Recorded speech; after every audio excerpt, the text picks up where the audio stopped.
पहा फक्त Maharashtra superfast news, आवाज जनतेचा। रायगड श्रीवर्धन बोर्ली येथे जोरदार पाऊस। रायगड बोर्ली शिस्ते येथे जोरदार पाऊस असल्यामुळे नदी नाले भरून वाहत आहेत, तसेच शेतीचा भाग पाण्याखाली गेला आहे।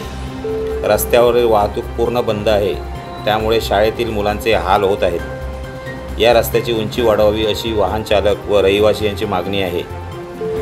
संदेश पेडणेकरसह आनंद मिस्त्री, महाराष्ट्र सुपरफास्ट न्यूज, रायगड श्रीवर्धन।